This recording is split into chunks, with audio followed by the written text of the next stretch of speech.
병원 응급실이었습니다. 저는 침대에 누워 고통스러워하고 있었죠. 의사가 심각한 표정으로 차트를 보며 말했어요. 급성담낭염입니다.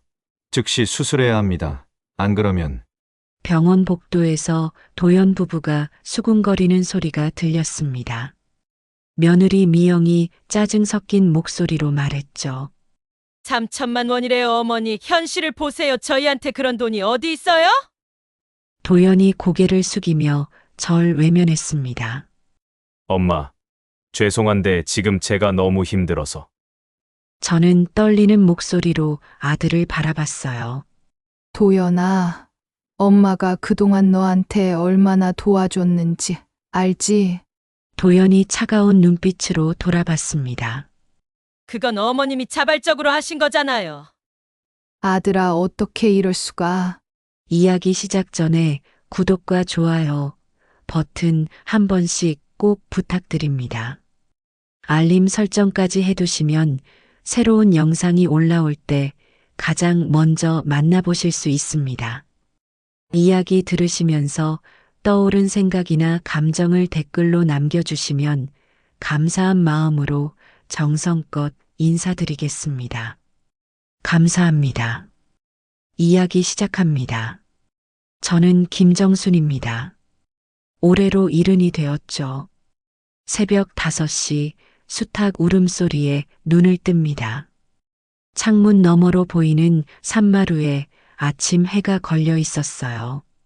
저는 천천히 몸을 일으켜 부엌으로 향했습니다. 무릎이 시큰거렸지만 이 정도야 뭐 익숙한 일이었죠. 텃밭으로 나가는 길, 이슬 맺힌 배추잎들이 반짝이고 있었습니다. 저는 호미를 들고 밭고랑 사이를 걸었어요. 토마토 줄기를 매만지며 혼잣말을 했습니다. 올해는 참 잘 자랐네. 도연이 녀석이 보면 좋아하겠구만. 도연은 제 외아들입니다. 서울에서 부동산 중개업을 한다고 했죠. 명절 때마다 내려와서는 항상 같은 말을 했어요. 엄마, 이제 농사 그만 지으시고 편하게 사세요. 하지만 저는 흙 만지는 게 좋았습니다. 남편이 살아있을 때부터 함께 일구던 땅이었으니까요. 오전 10시쯤 전화벨이 울렸습니다. 도연이었죠. 엄마, 저 도연이에요. 목소리가 어둡게 가라앉아 있었습니다. 제 가슴이 덜컥 내려앉았어요. 무슨 일 있니? 아니, 그게 요즘 사업이 좀 안 좋아서요. 또 돈 이야기구나. 저는 한숨을 삼켰습니다. 얼마나 필요하니? 1,000만 원만. 다음 달에 꼭 갚을게요. 저는 장롱 깊숙이 넣어둔 통장을 떠올렸습니다. 남편이 돌아가시고 받은 보험금, 그리고 평생 모은 돈이 거기 있었죠. 벌써 몇 번째인지 모르겠지만 아들이라고 안 도와줄 수는 없었습니다. 알았다. 내일 송금해 줄게. 감사합니다, 엄마. 전화를 끊고 나니 마음이 무거웠어요. 창밖을 보니 구름이 잔뜩 끼어 있었습니다. 비가 올 것 같았죠. 저녁 무렵 저는 낡은 앨범을 꺼내 들었습니다. 남편과 찍은 사진들이 빛바랜 채 남아 있었어요. 특히 한 장이 눈에 들어왔습니다. 마을 땅 문서를 들고 환하게 웃던 남편의 모습이었죠. 여보, 이 땅이 우리 노후 자금이야. 절대 함부로 팔면 안 돼. 남편의 목소리가 귓가에 맴돌았습니다. 그 땅 문서는 지금 도연이 집 금고에 보관되어 있었어요. 도시 아파트가 더 안전하다며 도연이 가져간 것이었죠. 밤이 깊어갈수록 불안한 마음이 커졌습니다. 왜일까요? 아들 목소리에서 느껴지던 그 미묘한 떨림이 계속 신경 쓰였어요. 다음 날 아침 저는 은행에 가서 1,000만 원을 송금했습니다. 직원이 물었죠. 또 아드님께 보내시는 거예요? 저는 쓴웃음을 지었습니다. 자식이 어려운데 부모가 도와야죠. 집으로 돌아오는 길 마을 입구에서 낯선 차 한 대를 봤어요. 검은색 고급 승용차였습니다. 운전석에 앉은 남자가 마을을 둘러보며 무언가를 적고 있었죠. 순간 등골이 서늘해졌습니다. 저녁이 되자 도연에게서 문자가 왔어요. 엄마, 돈 잘 받았어요. 정말 감사합니다. 그런데 이상했습니다. 보통은 전화로 고맙다고 했는데 이번엔 문자로만 왔죠. 뭔가 찜찜한 기분이 들었어요. 그날 밤 저는 잠을 이루지 못했습니다. 창밖에서 부엉이 울음소리가 들려왔어요. 불길한 예감이 자꾸만 가슴을 짓눌렀죠. 새벽녘에야 겨우 잠이 들었는데 꿈에서 남편을 만났습니다. 정순아, 조심해. 믿는 도끼에 발등 찍힌다더라. 남편 얼굴이 어둡게 일그러져 있었어요. 저는 깜짝 놀라 잠에서 깼습니다. 온몸이 식은땀으로 젖어 있었죠. 아침 해가 떠올랐지만 제 마음은 여전히 어두웠습니다. 부엌에 앉아 된장국을 끓이면서도 계속 한숨만 나왔어요. 점심때쯤 이웃집 순자 아주머니가 찾아왔습니다. 정순 언니, 요즘 도연이는 잘 지내니? 응, 뭐 그럭저럭.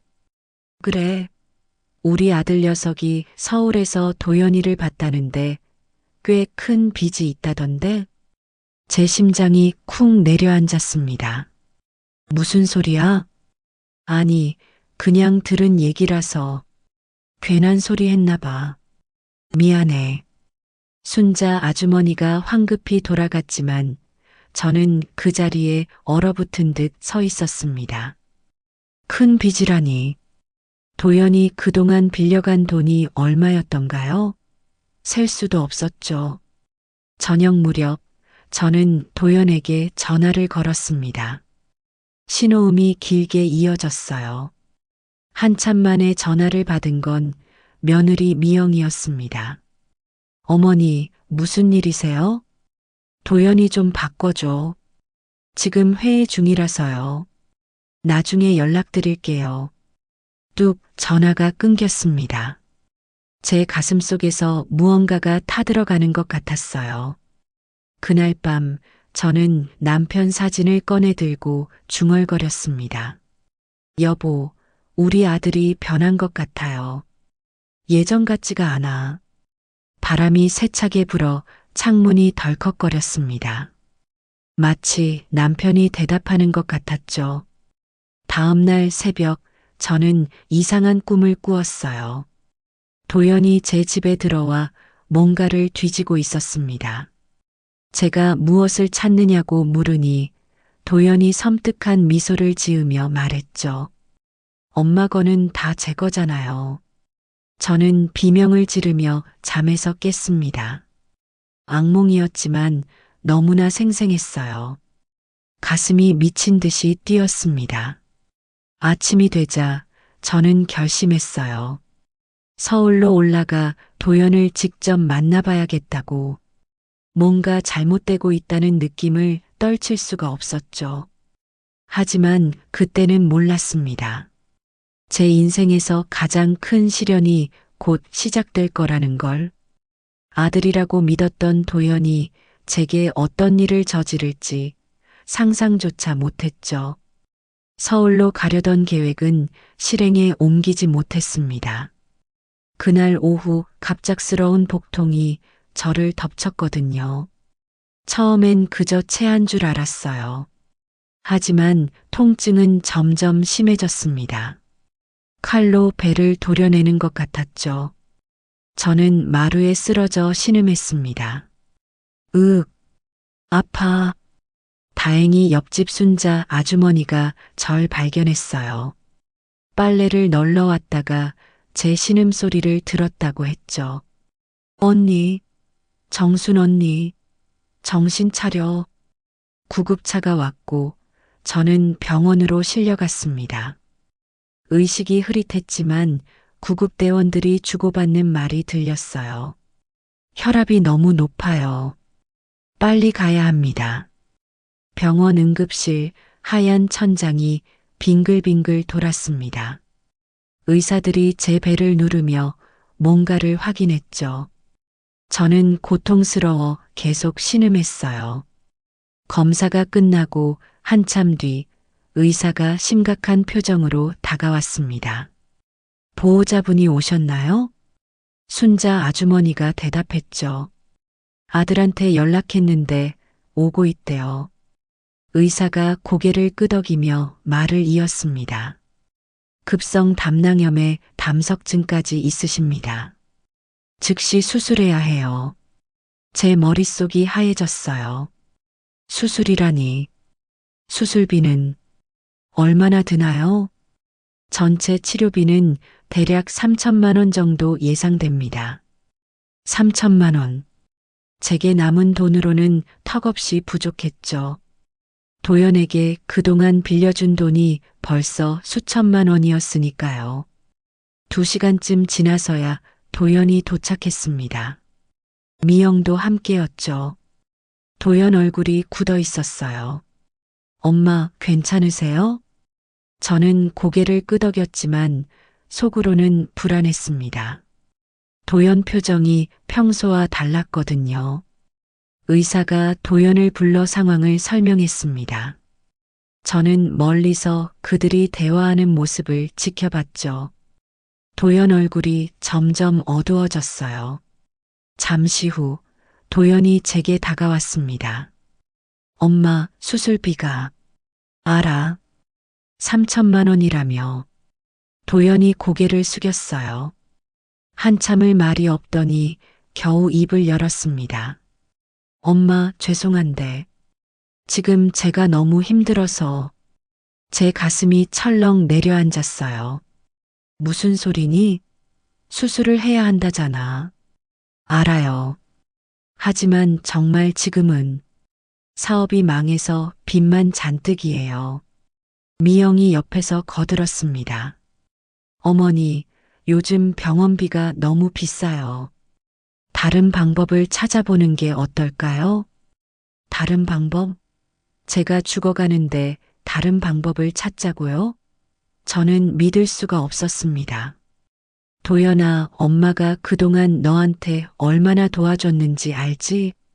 도연이 고개를 들었어요. 눈빛이 차가웠습니다.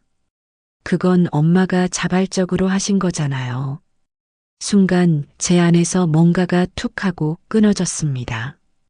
이게 내 아들이 할 소리인가? 눈물이 핑 돌았지만 꾹 참았어요. 그래, 그렇구나. 의사가 다시 왔습니다.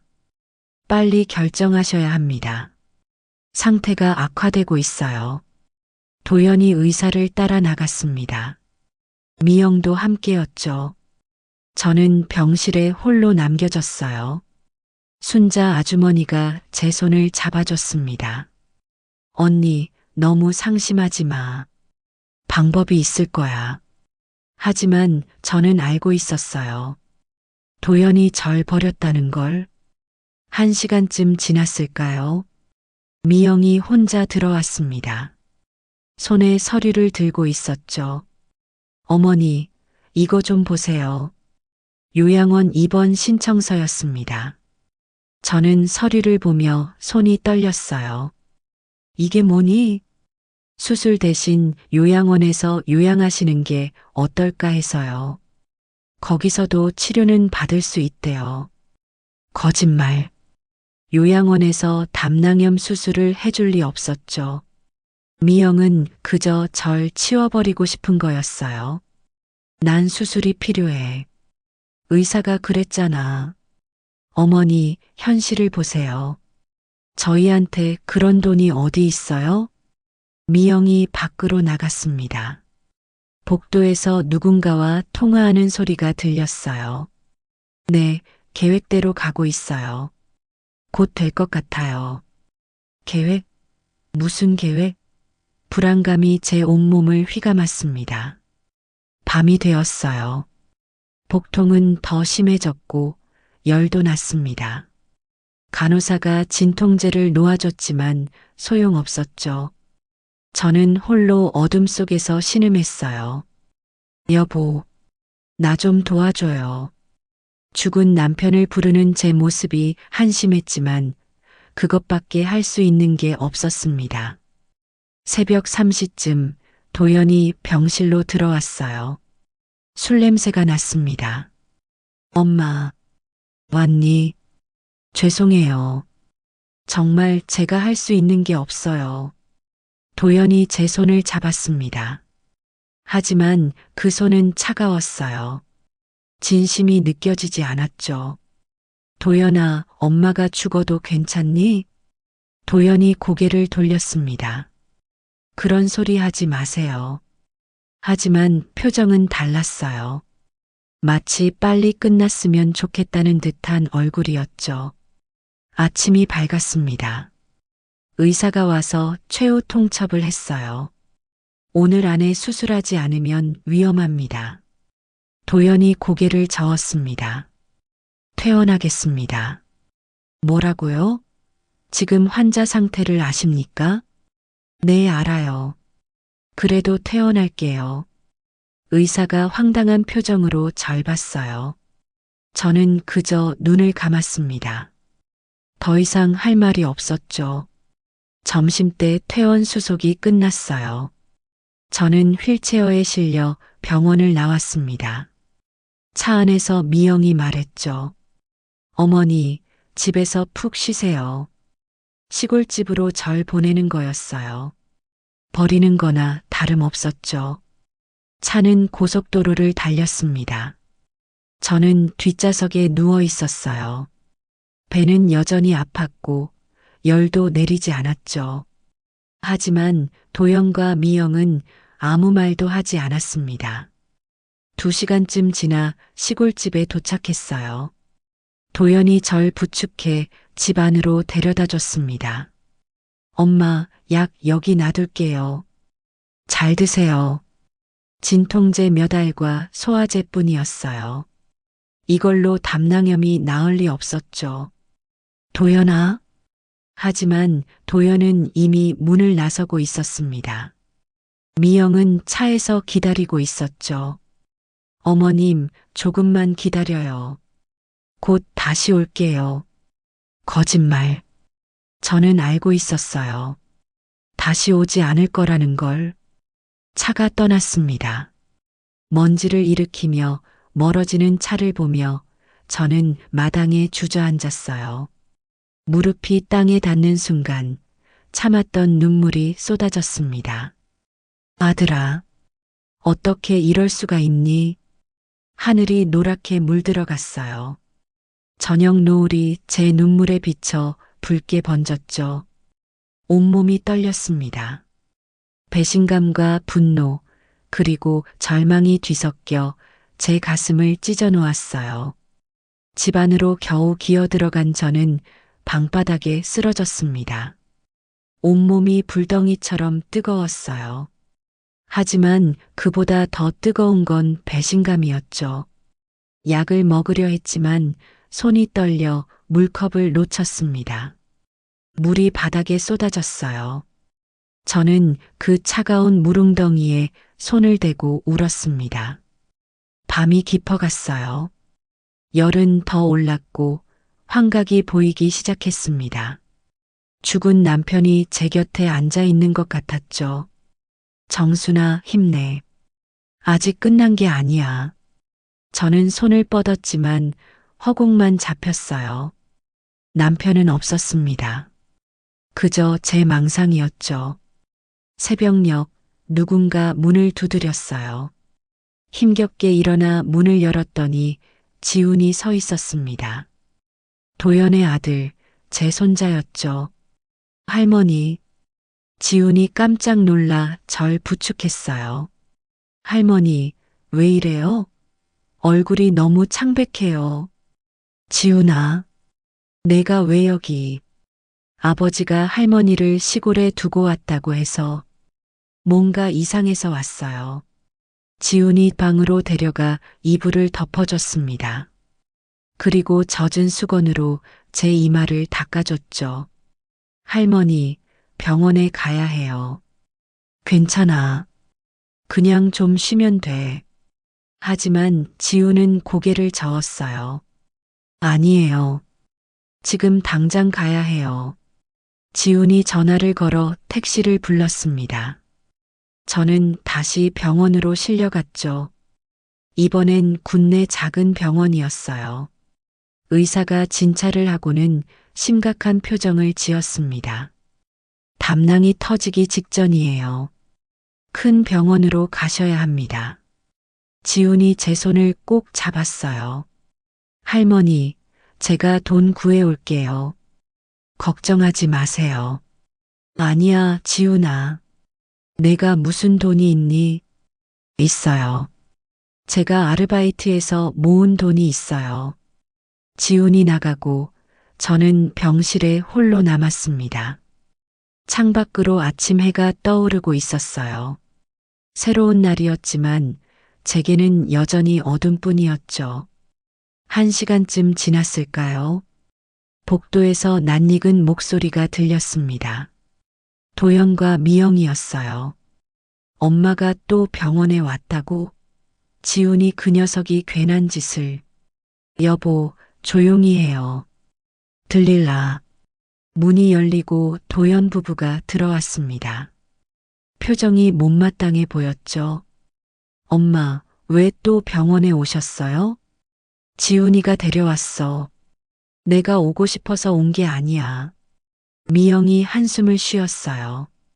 어머니, 병원비 낭비하지 마세요. 어차피 수술도 못 하실 텐데.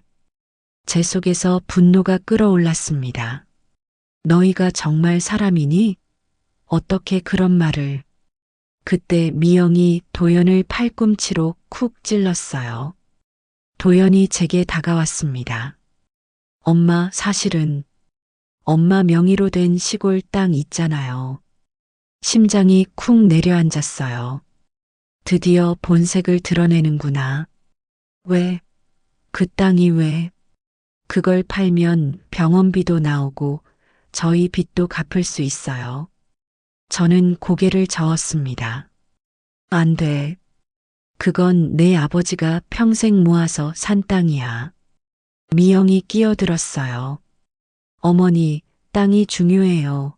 목숨이 중요해요? 그 땅은 못 팔아. 절대로.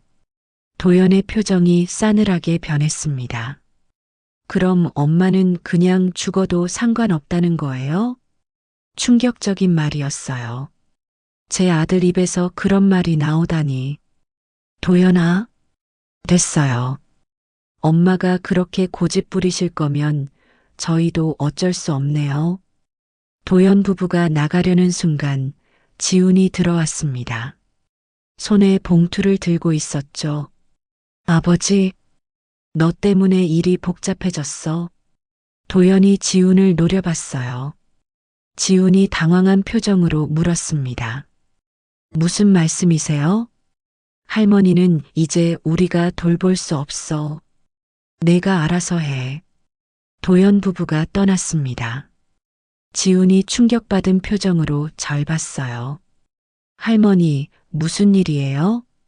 저는 지훈의 손을 잡았습니다. 지훈아, 할머니가 미안해. 왜 할머니가 미안해요? 아버지가 이상한 거죠. 지훈이 봉투에서 돈을 꺼냈어요. 500만 원이었습니다. 이거로 일단 응급처치라도 받아요. 아니야, 지훈아. 내 돈은. 할머니, 제발이요. 저한테 할머니가 얼마나 소중한지 아시잖아요. 눈물이 났어요. 아들은 절 버렸는데 손자는 이렇게 절 챙기다니.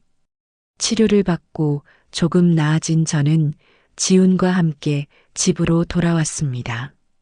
집 앞에 낯선 차가 서 있었어요. 차에서 한상혁이 내렸죠.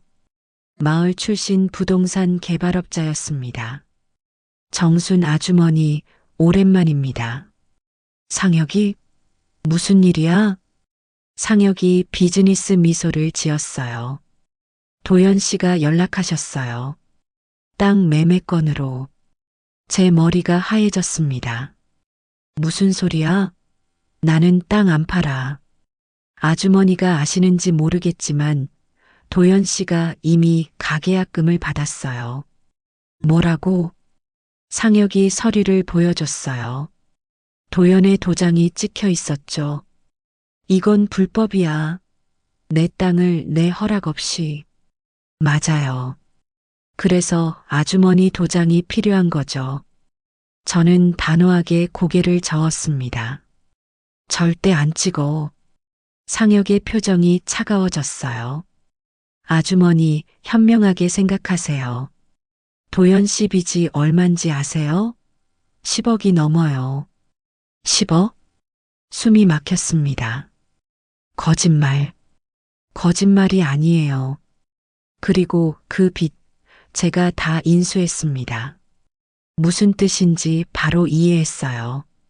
상혁이 도연의 약점을 잡고 있다는 거였죠.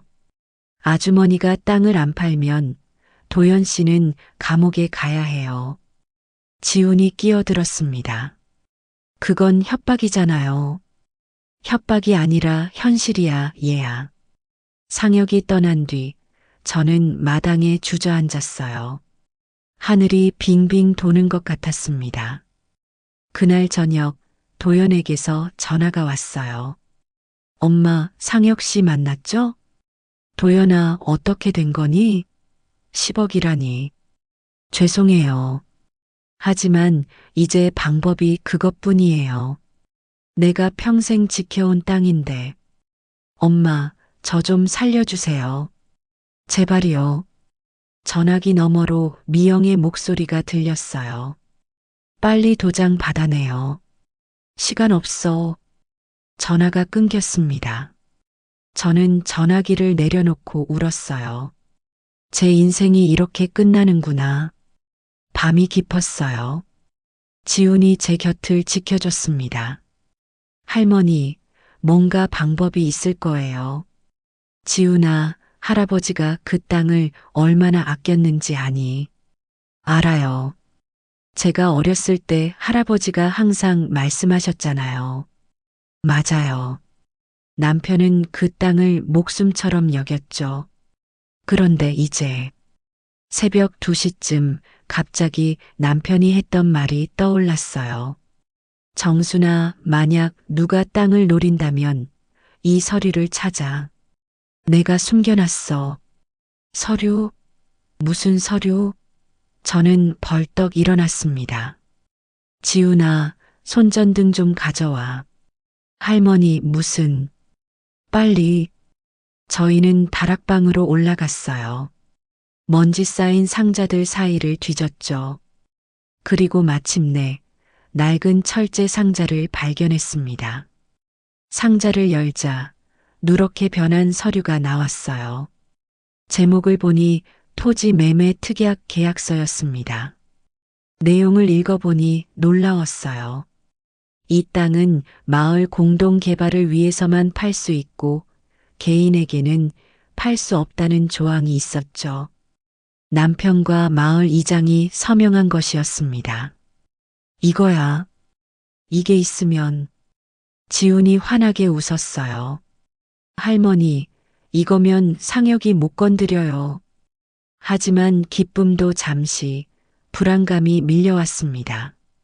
과연 이 오래된 서류가 효력이 있을까? 그리고 도연은 정말 감옥에 가게 되는 걸까? 다음 날 아침 지훈이 서류를 들고 읍내 변호사 사무실로 갔습니다. 저는 집에서 초조하게 기다렸죠. 2시간쯤 지나 지훈이 돌아왔어요. 표정이 밝았습니다. 할머니, 이 서류 아직 유효하대요. 안도의 한숨이 나왔어요. 하지만 마음 한구석은 여전히 무거웠습니다. 도연이 걱정됐거든요. 그날 오후 지훈이 갑자기 말했어요. 할머니, 저 서울에 다녀올게요. 왜? 무슨 일이야? 확인할 게 있어요. 내일 돌아올게요. 지훈이 떠나고 저는 불안한 마음으로 하루를 보냈습니다. 밤이 되자 또 열이 올랐어요. 약을 먹었지만 소용없었죠. 새벽 1시쯤 전화벨이 울렸습니다. 지훈이었어요. 할머니, 저 지금 아버지 사무실 근처에 있어요. 뭐하러 거기? 잠깐만요. 뭔가 들려요. 전화기 너머로 목소리들이 들렸습니다. 도연과 미영, 그리고 상혁이었죠. 서류만 도장 찍히면 100억은 내 손에 들어온다. 너희는 10억만 챙겨가. 상혁의 목소리였어요. 100억? 제 땅이 100억짜리였다니. 미영이 말했습니다. 10억은 너무 적어요. 최소 20억은 줘야죠. 욕심 부리지 마. 원래 너희는 한 푼도 못 받을 처지였어. 도연이 끼어들었어요. 어머니가 끝까지 도장을 안 찍으면 어떡하죠? 걱정 마. 내가 방법을 준비했어. 무슨 방법? 위조야. 도장 파는 곳에서 똑같은 걸 만들었지. 제 온몸에 소름이 돋았어요. 위조라니. 지훈이 속삭였습니다. 할머니, 다 녹음하고 있어요.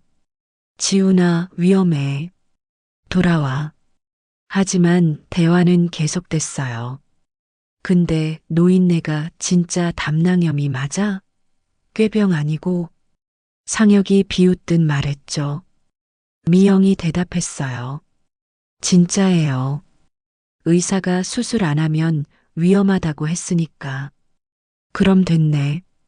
어차피 곧. 말끝을 흐렸지만 무슨 뜻인지 알 수 있었어요. 제가 죽기를 바라는 거였죠. 도연이 불편한 듯 말했습니다. 그래도 제 어머니인데. 뭐, 지금까지 한 짓 생각하면서 그런 소리가 나와? 상혁이 도연을 비웃었어요. 내가 어머니한테 빌린 돈만 5억이 넘잖아. 그것도 다 도박으로 날렸고. 도박? 제 아들이 도박을 했다고요? 충격으로 전화기를 놓칠 뻔했어요. 미영이 말했습니다. 어쨌든 이번 주 안에 끝내야 해요. 개발 허가 기간이 얼마 안 남았잖아요. 맞아. 금요일까지야. 그 전에 반드시. 그때 누군가 오는 소리가 들렸어요. 누구야? 긴박한 목소리들이 오갔습니다. 그리고 전화가 끊겼어요. 저는 가슴을 쓸어내렸습니다. 지훈이 무사하기를 빌었죠. 10분쯤 지나 지훈에게서 문자가 왔어요. 할머니, 무사해요. 다 녹음했어요. 내일 아침에 도착할게요. 안도했지만 들은 내용이 너무 충격적이었어요. 도연이 도박으로 5억을 날렸다니. 그리고 제 땅이 100억이라니. 잠을 이룰 수 없었습니다. 남편 사진을 꺼내 들고 중얼거렸어요. 여보, 도연이가 변한 게 아니라 원래 그런 아이였나 봐요. 내가 몰랐어요. 아침이 밝았습니다. 지훈이 돌아왔어요. 피곤해 보였지만 눈빛은 결연했죠. 할머니, 이거 들어보세요. 녹음 파일을 다시 들으니 더 분명했어요. 이들의 계획이 얼마나 악랄한지. 지훈아, 이거 경찰에 신고해야겠다. 네, 하지만 그 전에 더 확실한 증거를 잡아야 해요. 그때 마당에 차 소리가 들렸어요. 상혁이었습니다. 또 다른 사람들도 있었죠. 덩치 큰 남자 둘이었어요. 정순 아주머니, 오늘은 꼭 도장을 받아야겠어요. 상혁이 위협적으로 다가왔습니다. 지훈이 막아섰어요. 할머니한테 손대지 마세요. 애가 버릇이 없네. 덩치 큰 남자가 지훈을 밀쳤어요. 지훈이 넘어졌습니다. 지훈아. 제가 지훈을 일으키려는데 상혁이 서류를 내밀었어요. 도장 찍으세요. 안 그러면 뭐? 아들이 감옥 가는 것보다 더한 일이 생길 거예요. 협박이었죠. 하지만 저는 이제 두렵지 않았어요. 못 찍어요. 죽어도 못 찍어. 상혁이 제 팔을 잡았습니다. 아팠지만 꾹 참았어요. 아주머니, 정말 후회할 거예요. 그때 지훈이 소리쳤어요. 경찰 불렀어요. 곧 올 거예요. 상혁이 당황한 표정을 지었습니다. 뭐? 정말로 멀리서 사이렌 소리가 들렸어요. 상혁 일행이 황급히 차를 타고 떠났습니다. 하지만 경찰차는 오지 않았어요. 그저 구급차가 지나가는 소리였죠. 지훈의 기지였던 거예요. 할머니, 이제 정말 경찰에 신고해야 해요. 그래. 더는 못 참겠다. 우리는 파출소로 갔습니다. 녹음 파일을 들려주고 사정을 설명했어요. 경찰이 심각한 표정으로 들었죠. 사기 미수와 협박이네요. 즉시 수사하겠습니다. 집으로 돌아오는 길, 도연에게서 전화가 왔어요. 엄마, 지금 뭐 하는 거예요? 뭘 하긴. 내 땅 지키는 거지. 경찰에 신고했다면서요? 제발 취하해 주세요. 못해. 이제 늦었어. 엄마, 제가 잘못했어요. 한 번만 용서해 주세요.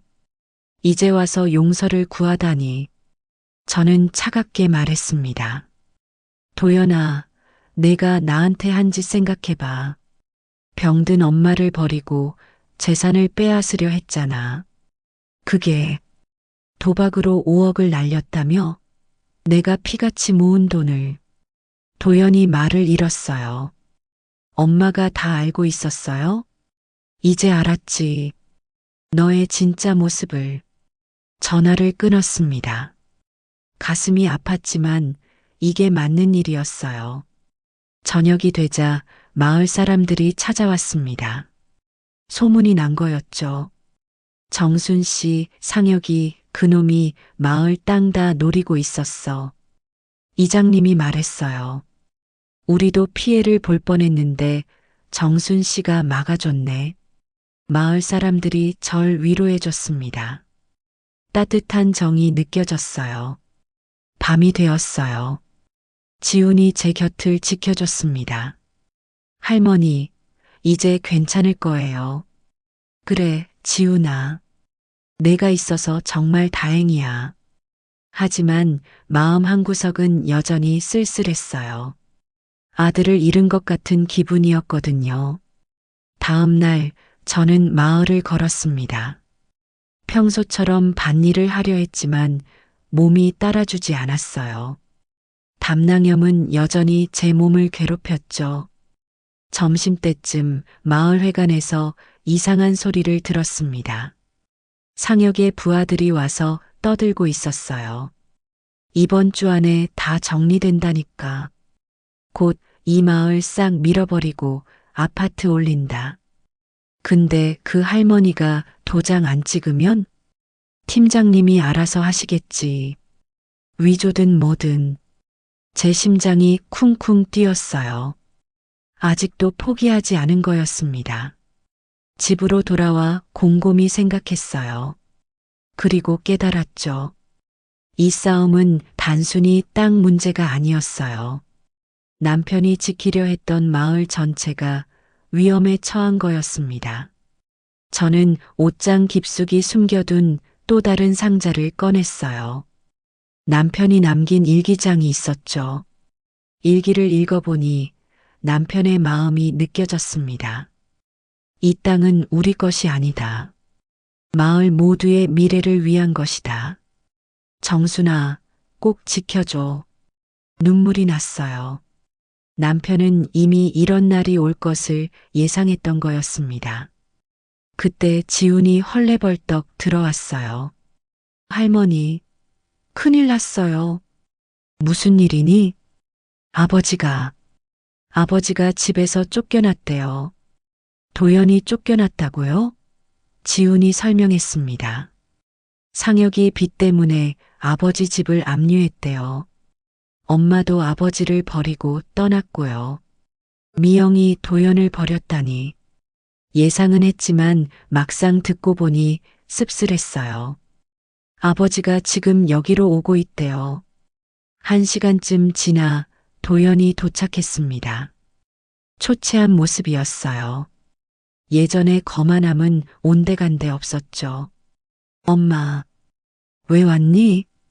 죄송해요. 정말 죄송해요. 도연이 무릎을 꿇었어요. 처음 보는 모습이었습니다. 이제 와서 뭘 어쩌자는 거니? 엄마, 제가 정말 잘못했어요. 상혁한테 속았어요. 속은 게 아니라 내가 욕심을 부린 거지. 도연이 고개를 숙였어요. 맞아요. 제 욕심 때문이었어요. 도박에 빠져서 정신을 못 차렸어요. 저는 차갑게 말했습니다. 이제 깨달아도 늦었어. 하지만 마음 한구석은 아팠어요. 아무리 못된 짓을 했어도 제 아들이었으니까요. 지훈이 조심스럽게 말했어요. 할머니, 아버지가 상혁의 계획을 다 알고 있대요. 도와주겠다고. 뭘 도와? 도연이 고개를 들었어요. 상혁이 마을 전체를 개발하려고 해요. 엄마 땅은 시작일 뿐이에요.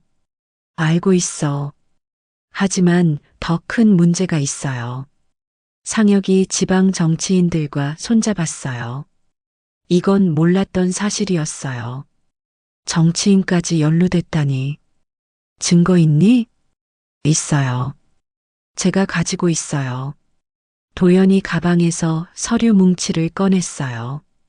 뇌물수수 관련 문서들이었죠. 이걸로 상혁을 막을 수 있어요. 저는 잠시 고민했습니다. 도연을 믿어도 될까? 하지만 지금은 선택의 여지가 없었어요. 좋아. 하지만 조건이 있어. 뭐든 할게요. 도박 끊고 제대로 살아.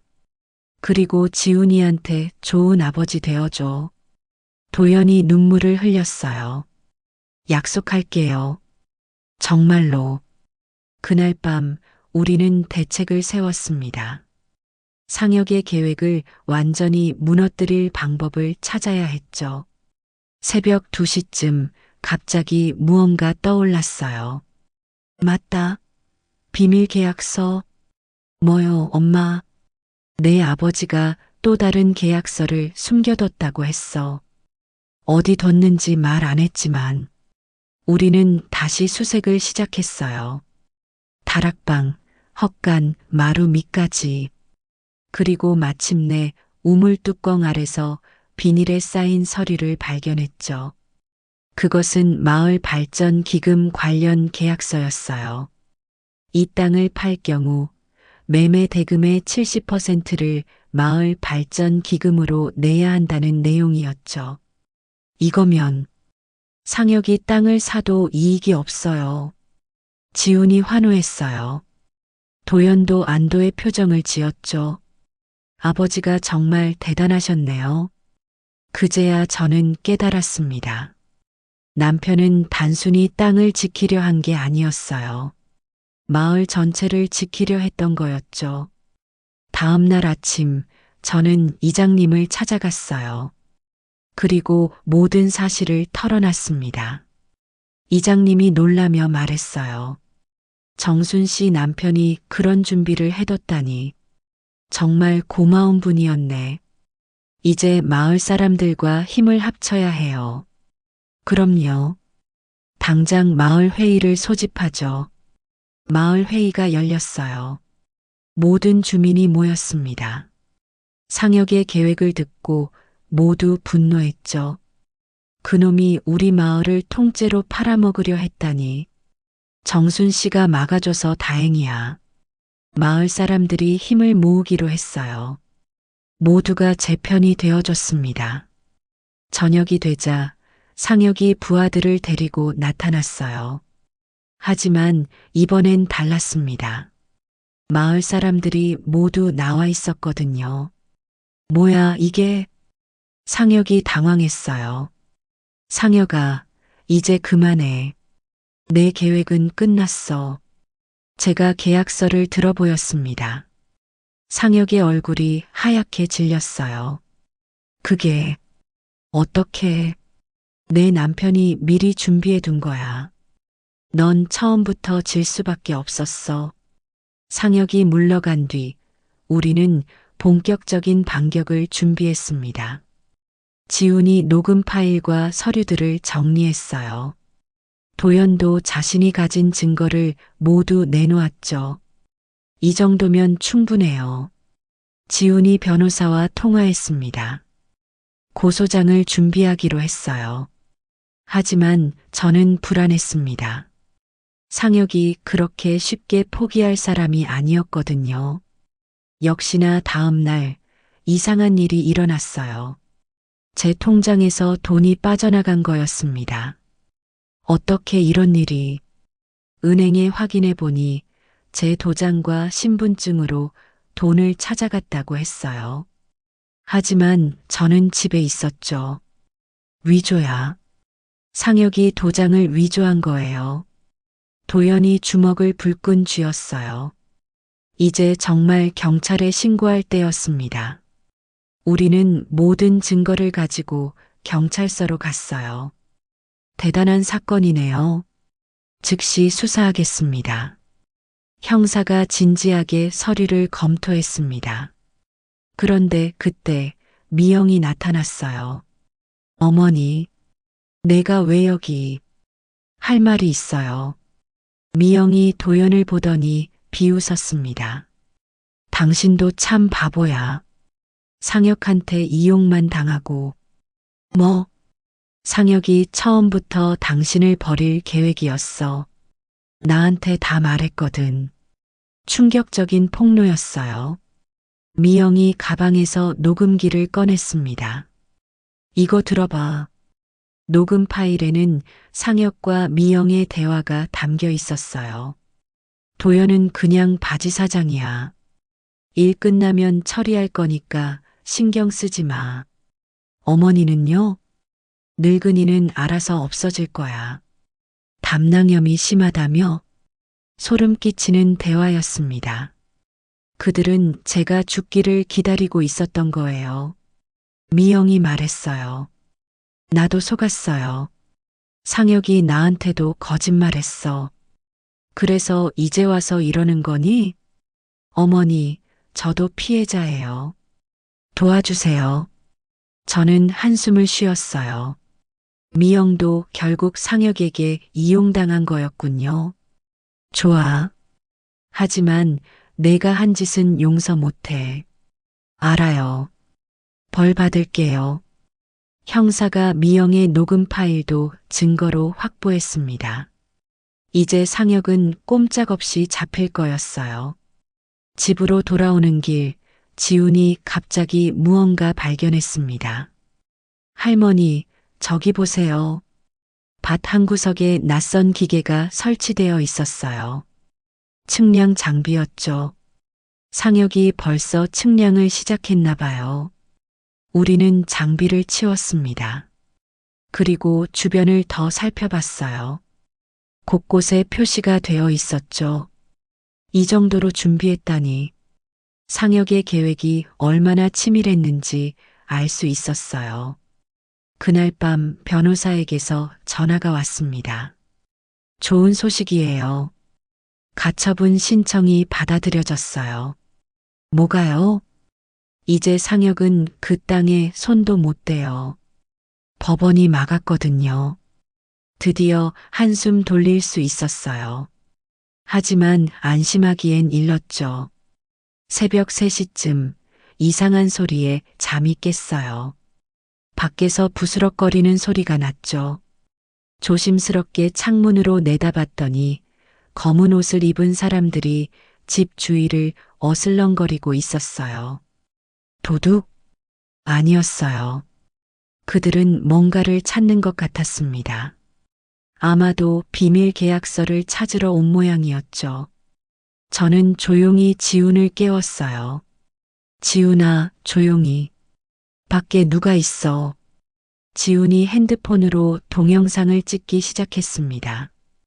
경찰에 신고할게요. 조용히 해. 들키면 안 돼. 하지만 그때 한 명이 우리를 발견했어요. 거기 누구야? 그들이 도망치기 시작했습니다. 지훈이 밖으로 뛰어나갔어요. 서요. 경찰 불렀어요. 그들은 차를 타고 사라졌지만 지훈이 차 번호를 찍어뒀죠. 다음 날 경찰이 차 번호를 조회했어요. 상혁이 고용한 사람들이었습니다. 이제 증거가 더 늘었네요. 형사가 씩 웃었어요. 점심때 이장님이 찾아왔습니다. 정순 씨, 대단한 소식이 있어. 뭔데요? 군청에서 우리 마을을 문화재 보호구역으로 지정한대. 깜짝 놀랐어요. 문화재 보호구역이 되면 개발이 불가능했거든요. 어떻게 된 거예요? 정순 씨 남편이 생전에 신청해뒀던 게 이제야 승인됐어. 또 남편이었어요. 죽어서도 마을을 지키고 있었던 거죠. 저녁이 되자 도연이 말했어요. 엄마, 이제 상혁은 끝났어요. 그래. 오늘 오후에 체포됐대요. 드디어였어요. 긴 싸움이 끝나가고 있었습니다. 하지만 제 몸은 한계에 다다랐어요. 담낭염이 악화되어 또 쓰러졌거든요. 할머니, 지훈이 절 부축했어요. 이번엔 정말 위험했습니다. 수술 해야 해. 도연이 결심한 듯 말했어요. 엄마, 제가 돈 구할게요. 어떻게든. 어떻게. 집이 압류됐지만 퇴직금이 남아있어요. 그리고 생명보험도 해약하면. 도연이 진심으로 절 걱정하는 게 느껴졌어요. 늦었지만 아들이 돌아온 것 같았죠. 수술 날짜가 잡혔습니다. 도연이 정말로 수술비를 마련했어요. 퇴직금과 보험 해약금을 모두 썼다고 했죠. 도연아, 고맙다. 아니에요, 엄마. 당연한 거예요. 수술 전날 경찰에서 연락이 왔어요. 상혁이 보석을 신청했는데 기각됐습니다. 다행이었어요. 하지만 불안감은 여전했죠. 그런데 그날 오후 뜻밖의 방문객이 왔습니다. 상혁의 변호사였어요. 합의를 제안하러 왔습니다. 합의는 없어요. 5억을 드리겠습니다. 5억. 큰 돈이었지만 저는 고개를 저었어요. 돈으로 해결될 일이 아니에요. 변호사가 떠난 뒤 도연이 말했습니다. 엄마, 상혁이 꽤 다급한가 봐요. 그러게. 뭔가 더 큰 게 걸려 있나 봐. 그때 지훈이 노트북을 들고 왔어요. 할머니, 이거 보세요. 뉴스 기사였습니다. 상혁이 연루된 비리가 줄줄이 터지고 있었어요. 다른 지역에서도 비슷한 수법으로 땅을 빼앗았다는 거였죠. 피해자가 수십 명이래요. 이제 상혁은 정말 끝이었어요. 다음 날 땅 매매 계약을 무효화하는 날이었습니다. 법원에 가야 했지만 저는 수술 때문에 갈 수 없었어요. 지훈과 도연이 대신 갔죠. 수술실로 들어가기 전 지훈이 전화했어요. 할머니, 상혁이 법원에 나타났어요. 뭐? 보석은 안 됐지만 재판 출석은 가능하대요. 불안했지만 이제 제가 할 수 있는 건 없었어요. 지훈아, 잘 좀 해줘. 걱정 마세요, 할머니. 수술실로 들어갔습니다. 마취가 시작되면서 의식이 흐려졌어요. 남편 얼굴이 보이는 것 같았죠. 여보, 잘 될 거지? 몇 시간이 지났을까요? 정신을 차려보니 병실이었어요. 수술은 성공적이었다고 했습니다. 도연과 지훈이 기쁜 표정으로 서 있었어요. 엄마, 수술 잘 끝났어요. 그리고 재판도요. 지훈이 환하게 웃었습니다. 상혁이 위조한 서류가 모두 무효가 됐어요. 그리고 사기죄로 실형 선고받았대요. 5년이요. 정말 끝이었어요. 드디어 모든 게 끝났습니다. 그런데 도연이 무릎을 꿇었어요. 엄마, 저도 벌 받을 거예요. 무슨 소리니? 저도 공범이었잖아요. 검찰이 저도 조사한대요. 맞아요. 도연도 연루되어 있었죠. 하지만 자수했고 증거를 제공했으니 형량은 가벼울 거라고 했어요. 도연아, 이제라도 반성한다니 다행이야. 엄마, 정말 죄송해요. 평생 속죄하며 살게요. 일주일 뒤 저는 퇴원했습니다. 집으로 돌아오니 마을 사람들이 모두 나와 있었어요. 정순 씨, 축하해. 우리 마을을 지켜줘서 고마워. 눈물이 났어요. 이 모든 게 꿈만 같았죠. 그때 이장님이 앞으로 나왔습니다. 정순 씨 마을에서 결정했어요. 뭐요? 정순 씨를 마을 명예이장으로 모시기로요. 깜짝 놀랐어요. 명예이장이라니. 그리고 남편분 이름으로 기념비도 세우기로 했어요. 남편 기념비. 가슴이 뭉클했습니다. 한 달 뒤 도연의 재판이 있었어요.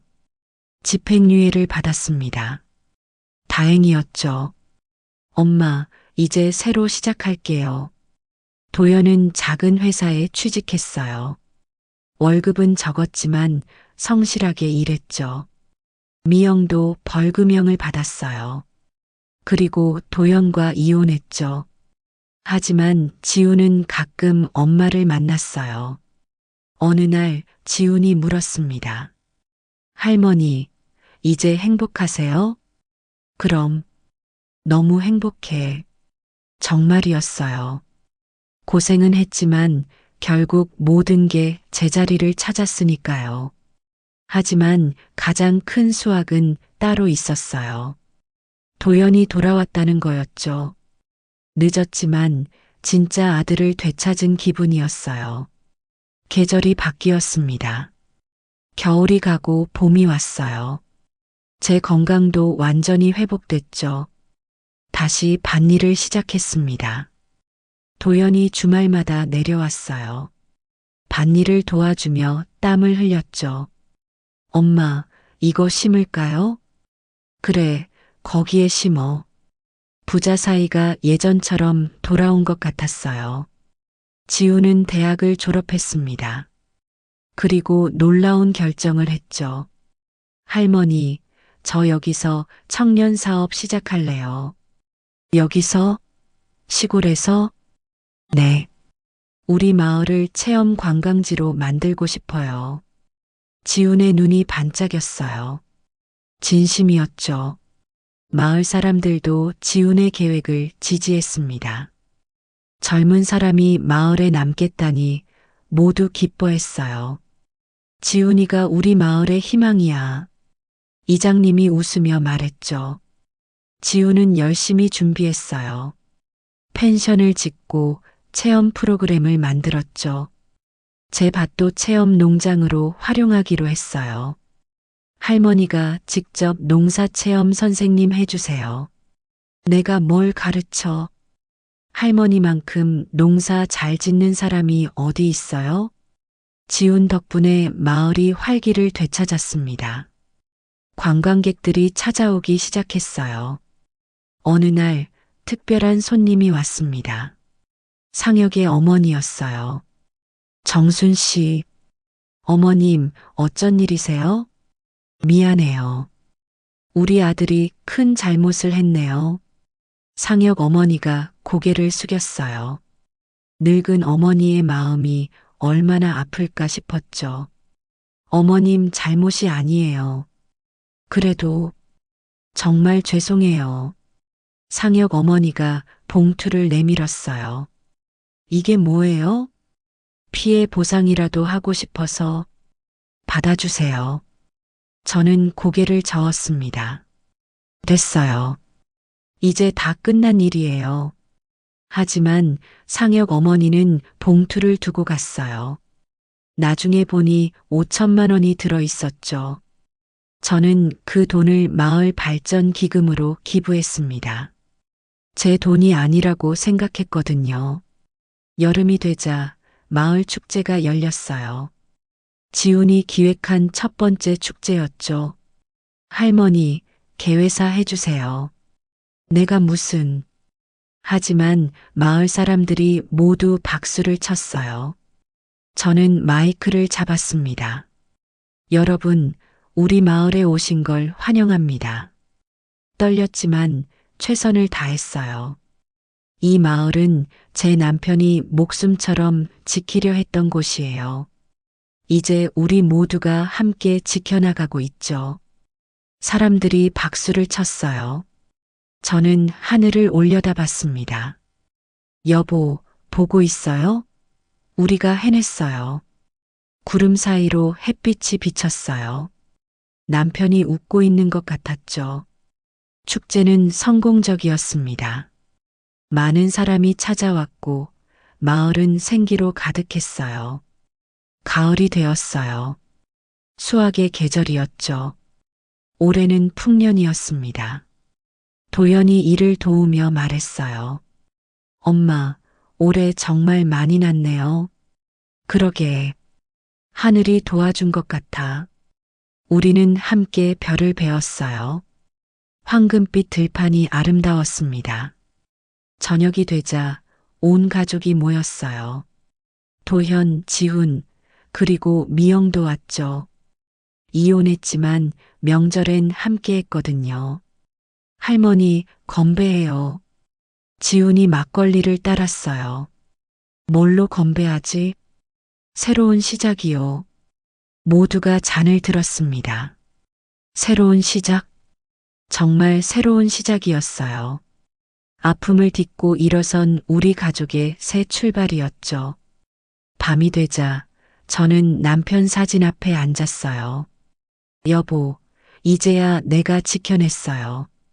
사진 속 남편이 미소 짓는 것 같았습니다. 고마워요. 모든 걸 준비해줘서. 창밖으로 별이 빛나고 있었어요. 평화로운 밤이었죠. 다음 날 남편 기념비 제막식이 있었습니다. 마을 입구에 세워진 돌비석이었어요. 이 마을을 사랑한 사람, 김영수. 짧지만 진심이 담긴 문구였죠. 저는 돌비석을 쓰다듬었어요.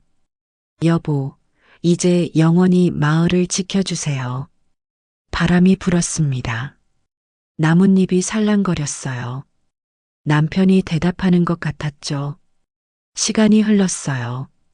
지훈의 사업은 번창했고 마을은 유명해졌습니다. 도연도 다시 일어섰어요. 작지만 자기 사업을 시작했죠. 어느 날 지훈이 여자친구를 데려왔어요. 할머니, 인사드려요. 어머, 예쁘네.